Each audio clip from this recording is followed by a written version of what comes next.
सुस्वागतम पिलामाने।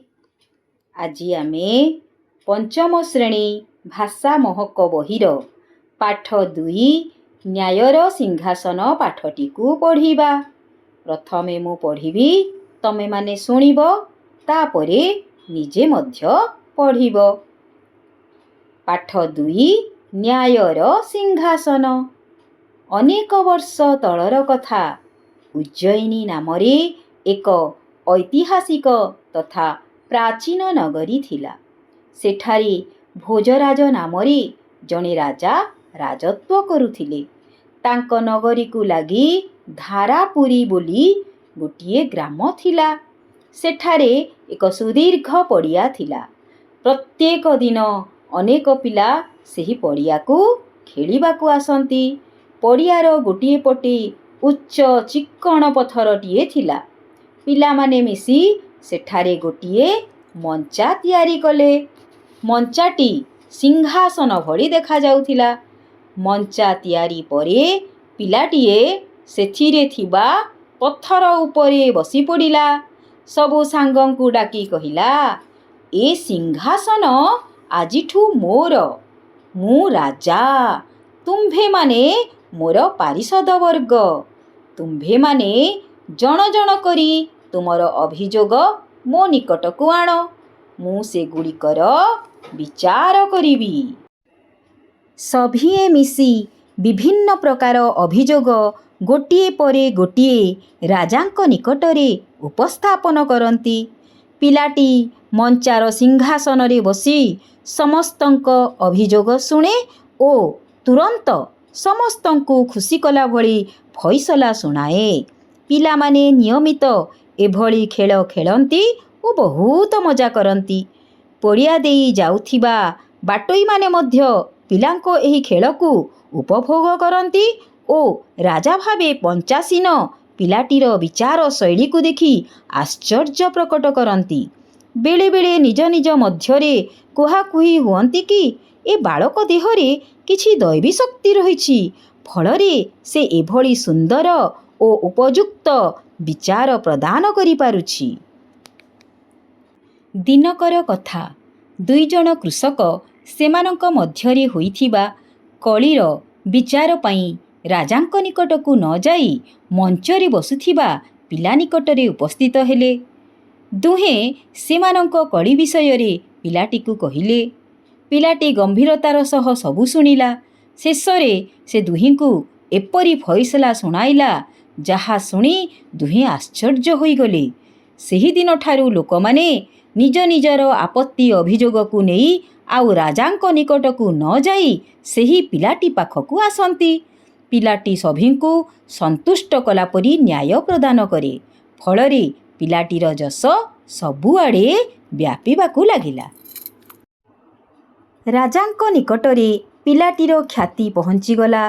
प्रथमे से बहुत रागिगले, किंतु परे से मनस्थ कले जे पिलाटी निकटकू जिबे ओ पिलार विचारधारा को देखिबे। परदिन पात्र मंत्रींक सह राजा मंचार किछि दूररे रही पिलामानंक खेलकू निरीक्षण कले। से पिलाटीर बुद्धिमत्ता ओ न्याय प्रदान शैली को बहुत पसंद कले। मंत्री को पाखकू डाकी कहिले, सतरे ए पिला बड़ बुद्धिमान, ता विचारधारा को मानिबाकू पड़िबो। एते छोट बयसरे से जेउ न्याय विचार करुछि बड़ माने मध्य ता निकटरे हार मानिबे। एही समयरे जणे पारिषद कहिले, हजूर ए पिला तो नीति मंचरे बसुथिबा पिला नुहे। प्रतिदिन मंचारे बसुथिबा पिला ज्वररे आक्रांत होइथिबा जोगु ता स्थानरे ए पिला मंचासीन होइछि। राजा कहिले, तेबे एहा तो बड़ आश्चर्य कथा। जहा भी हेउ एही मंचा सिंहासनर निश्चय किछि चमत्कारिता अछि। मु एहाकू परीक्षा करिबी। राजा तत्क्षणात सेही मंचा तळकू खोलिबाकू आदेश देले। खोलु खोलु मंचा तळू एक सुंदर चंद्रकांत पथररे तियारी रत्न खचित 32टी पुत्तलिका युक्त सिंहासन देखिबाकू पाइले।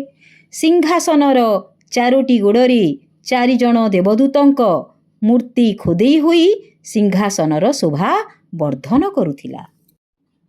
ମାଟି ତଳୁ ସିଂହାସନ ମିଳିବା କଥା ପବନ ବେଗରେ ଚାରିଆଡ଼େ ବ୍ୟାପିଗଲା। ହଜାର ହଜାର ଲୋକ ସିଂହାସନ ଦେଖିବାକୁ ଭିଡ଼ ଜମାଇଲେ। ଜଣେ ବିଦ୍ୱାନ ପଣ୍ଡିତ ସିଂହାସନ ଦେଖି କହିଲେ, ଏହା ସାଧାରଣ ସିଂହାସନ ନୁହେଁ, ଏହା ବହୁ ବର୍ଷ ପୁରୁଣା ରାଜା ବିକ୍ରମାଦିତ୍ୟଙ୍କ ସିଂହାସନ। ଏହା ଉପରେ ରାଜା ବିକ୍ରମାଦିତ୍ୟ ଉପବେଶନ କରି ସତ୍ୟ, ଧର୍ମ, ନ୍ୟାୟର ବିଚାର ପ୍ରଦାନ କରୁଥିଲେ। ସୁତରାଂ ଏହା ଏକ ନ୍ୟାୟର ସିଂହାସନ। ରାଜା ଏହା ଶୁଣି ଆଦେଶ ଦେଲେ, ତୁରନ୍ତ ଏ ସିଂହାସନକୁ ରାଜ ଦରବାରକୁ ପ୍ରେରଣ କରାଯାଉ। ଏହା ଉପରେ ମୁଁ ବସିବି ଓ ପ୍ରଜାଙ୍କ ଆପତ୍ତି ଅଭିଯୋଗର ଫଇସଲା କରିବି। ତା ପରଦିନ ରାଜା ଉତ୍କଣ୍ଠାର ସହ ସିଂହାସନରେ ବସିବାକୁ ଉଦ୍ୟତ ହେଉଥିବା ବେଳେ ହଠାତ୍ କାହାର ଏକ ଶବ୍ଦ ଶୁଣାଗଲା, ରହିଯାଆନ୍ତୁ ରାଜା।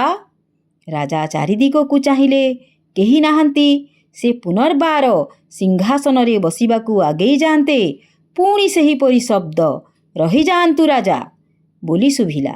ଏଥର ରାଜା ଆଶ୍ଚର୍ଯ୍ୟ ହୋଇ ଦେଖିଲେ, ସିଂହାସନ ଗୋଡ଼ରେ ଖୋଦିତ ଗୋଟିଏ ପୁତ୍ତଳିକା ତାଙ୍କୁ ଏକଥା କହୁଛି। ପୁତ୍ତଳିକା ପୁଣି କହିଲା, ରାଜା, ଆପଣ କ'ଣ ଏ ସିଂହାସନରେ ବସିବାକୁ ଯୋଗ୍ୟ? ଆପଣ କ'ଣ ଦୃଢ଼ତାର ସହିତ କହିପାରିବେ କି ଜୀବନରେ କେବେ ଚୋରି କରିନାହାନ୍ତି? ରାଜା ଲଜ୍ଜାରେ ମୁଣ୍ଡ ତଳକୁ କଲେ, କାରଣ ତାଙ୍କର ମନେ ପଡ଼ିଲା ସେ କିଛି ବର୍ଷ ତଳେ ତାଙ୍କର ଜଣେ ପାରିଷଦଙ୍କ ଜମିକୁ ଜବରଦସ୍ତ ହଡ଼ପ କରିଥିଲେ। ପୁତ୍ତଳିକା ପୁଣି କହିଲା, ଆପଣଙ୍କୁ ଏ ଚୋରି ଅପରାଧରୁ ମୁକୁଳିବା ପାଇଁ 3 ଦିନ ଧରି ପୂଜାର୍ଚ୍ଚନା କରି ପ୍ରାୟଶ୍ଚିତ କରିବାକୁ ପଡ଼ିବ। ଏହା କହି ପୁତ୍ତଳିକାଟି ଡେଣା ହଲାଇ ସେଠାରୁ ଉଡ଼ିଗଲା। ରାଜା ପୁତ୍ତଳିକାର କଥାନୁସାରେ 3 ଦିନ ଧରି ପୂଜାର୍ଚ୍ଚନା ଓ ଉପବାସ କରି ଚତୁର୍ଥ ଦିନ ସିଂହାସନରେ ବସିବାକୁ ଗଲେ। ହେଲେ ଏ କ'ଣ? ପୁଣି ଦ୍ୱିତୀୟ ପୁତ୍ତଳିକା କହିବାକୁ ଲାଗିଲା, ରହିଯାଆନ୍ତୁ ରାଜା, ଆପଣ ଦୃଢ଼ତାର ସହିତ କହିପାରିବେ କି ଜୀବନରେ କେବେ ମିଛ କହିନାହାନ୍ତି ବୋଲି? ରାଜା କହିଲେ, ମୁଁ ତ ପିଲାବେଳେ କୌଣସି ନା କୌଣସି ଅସୁବିଧାରେ ପଡ଼ିଥିବା ବେଳେ ମିଛ କହିଦେଇଥାଏ। ଦ୍ୱିତୀୟ ପୁତ୍ତଳିକା ରାଜାଙ୍କ କଥା ଶୁଣି ଡେଣା ହଲାଇ ଆକାଶକୁ ଉଡ଼ିଗଲା। ରାଜା ପୁଣି 3 ଦିନ ଧରି ପୂଜାର୍ଚ୍ଚନା ଓ ଉପବାସ କରିବା ପରେ ସିଂହାସନରେ ବସିବାକୁ ଗଲାବେଳେ ତୃତୀୟ ପୁତ୍ତଳିକା ରାଜାଙ୍କୁ ପୁଣି ଅଟକାଇ କହିଲା, ସିଂହାସନରେ ବସିବା ପୂର୍ବରୁ କୁହନ୍ତୁ, ଆପଣ କାହାକୁ କେବେ କ'ଣ ଜୀବନରେ ଆଘାତ ପହଞ୍ଚାଇ ନାହାନ୍ତି? ରାଜା ଏହା ଶୁଣି ପଛକୁ ଘୁଞ୍ଚିଗଲେ। ତୃତୀୟ ପୁତ୍ତଳିକା ମଧ୍ୟ ଅନ୍ୟମାନଙ୍କ ପରି ଡେଣା ହଲାଇ ଉପରକୁ ଉଡ଼ିଗଲା। ରାଜା ପୂର୍ବ ପରି 3 ଦିନ ଧରି ପୂଜାର୍ଚ୍ଚନା ଓ ଉପବାସ କଲେ। ପୂଜା ଶେଷରେ ସେ ସିଂହାସନରେ ବସିବାକୁ ଉଦ୍ୟମ କଲାବେଳେ ଚତୁର୍ଥ ପୁତ୍ତଳିକା ବାହାରି ପଡ଼ି କହିଲା, ରହିଯାଆନ୍ତୁ ରାଜା, ଯେଉଁ ପିଲା ଏ ସିଂହାସନରେ ବସୁଥିଲା ସେ ଅତ୍ୟନ୍ତ ସରଳ, ନିଷ୍ପାପ ଥିଲା।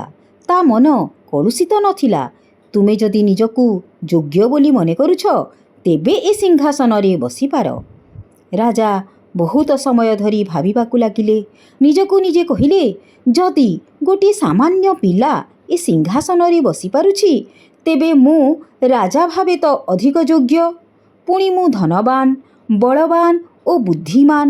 ଏଣୁ ମୁଁ ଏ ସିଂହାସନରେ ବସିବାକୁ ଅଧିକ ଉପଯୁକ୍ତ। ଏହା ଭାବି ସିଂହାସନରେ ବସିବାକୁ ଅଗ୍ରସର ହେବା ମାତ୍ରେ ଚତୁର୍ଥ ପୁତ୍ତଳିକା ସିଂହାସନ ସହିତ ଆକାଶ ମାର୍ଗକୁ ଡେଣା ହଲାଇ ଉଡ଼ିଗଲା। ରାଜାଙ୍କ ନ୍ୟାୟର ସିଂହାସନରେ ବସିବା ନୋହିଲା।